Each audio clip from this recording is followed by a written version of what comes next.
غرور میں مت پڑو، دھوکہ مت کھاؤ، انا میں مت جیو۔ قدرت کے سامنے تمہاری حیثیت ایک چیونٹی کی بھی نہیں ہے۔ میں مالدار، میں دکاندار، میں مکاندار، میں زمیندار، ایک نشہ ہے ہمارے ذہنوں کے، ایک نشہ ہے دولت مند ہونے کا، صاحب جائیداد ہونے کا، صاحب ثروت ہونے کا، صاحب دولت ہونے کا۔ اور یہ نشہ ہمیں بھلا رہا ہے کہ ہمارے پیچھے ایک ذات ہے جو ہمارے منصوبوں کو، ہمارے پلاننگ کو سیکنڈوں میں خاک میں ملا سکتی ہے۔ اللہ نے یہی قرآن میں فرمایا وَمَا تَدْرِي نَفْسٌ مَاذَا تَكْسِبُ غَدًا، کل کیا ہوگا تم میں سے کوئی نہیں جانتا، تم میں سے کسی کو پتا نہیں ہے کہ تمہارے ساتھ کب کیا حالات پیش آنے والے ہیں، کب کیا واقعات ہونے والے ہیں، تم میں سے کسی کو نہیں معلوم۔ سوچئے پلین میں بیٹھ کر لندن جانے والے کیا کیا منصوبے لے کے جا رہے تھے۔ ابھی میں صبح اخبار پڑھ رہا تھا، اس میں لکھا تھا کہ ایک فیملی، ڈاکٹرز کی فیملی تھی جو اس کے اندر سوار تھی، جو ہمیشہ کے لیے وہاں سیٹل ہونے کے لیے جا رہے تھے، پورا بیک اپ کر کے یہاں سے نکلے تھے کہ بڑے ہمیشہ کے لیے ہمیں وہاں جا کے سیٹل ہو۔ ایک مسلمان فیملی عید کے لیے آئی ہوئی تھی، اپنے ماں باپ کے ساتھ عید کر کے 3 بچے اور ماں باپ واپس ہو رہے ہیں۔ کیا کیا ذہنوں میں خاکے تھے ہوں گے، کیا کیا ذہنوں کے اندر منصوبے تھے ہوں گے، کیا کیا پلاننگ تھی ہوگی ذہنوں کے اندر۔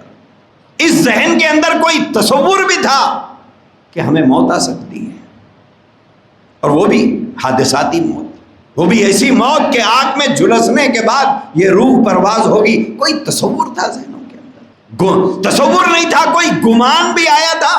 جیسے ہمارے ذہنوں میں موت کا گمان نہیں ہے۔ جوان یہ سمجھ رہا ہے کہ میں تو ابھی جوان ہوں، تھوڑا ہی مروں گا۔ ادھڑ عمر کا آدمی سمجھ رہا ہے کہ میرے پاس ابھی بہت ٹائم ہے، میں بوڑھا تھوڑا ہی ہوا ہوں۔ اور بوڑھا یہ سمجھ رہا ہے کہ ہمارے دادا 110 سال جیے تھے، ابھی میری عمر 80 سال ہے، میں کیا، میری عمر ہی کیا ہے۔ کوئی تصور ہے موت کا؟ موت بہت بے رحم چیز ہے دوست، اپنوں کے بیچ میں سے لے کے چلی جاتی ہے۔ بچے ماں کے گود میں دم توڑ دیتے ہیں، بڑے بچوں کے نگاہوں کے سامنے آخری سانس لے لیتے۔ اس وقت ہماری قابلیتیں، ہماری دولتیں، ہمارا مال، ہماری جائیداد ہمیں نہیں بچا سکتی۔ وما تدری نفس ماذا تکسب غدا، کل کیا ہوگا، 1 گھنٹے کے بعد کیا ہوگا، نہیں کیا ہوگا 1 گھنٹے کے بعد کچھ۔ آپ غور کر کے دیکھیے، موت ہمارے پیچھے لگی ہوئی ہے۔ ابھی عید سے پہلے کی بات، جناب مظفر حسین صاحب کونسلر کا انتقال ہوا، بہت سے لوگ جانتے ہیں۔ 9:15 بجے ایک بچہ میرے پاس آیا تھا، انہوں نے قربانی کے جانوروں کے حصے میرے پاس بھیجے تھے، 9:15 بجے کی بات۔ اتنے میں ان کا فون آیا، اس بچے کے فون پر، پوچھا کہاں ہے تو؟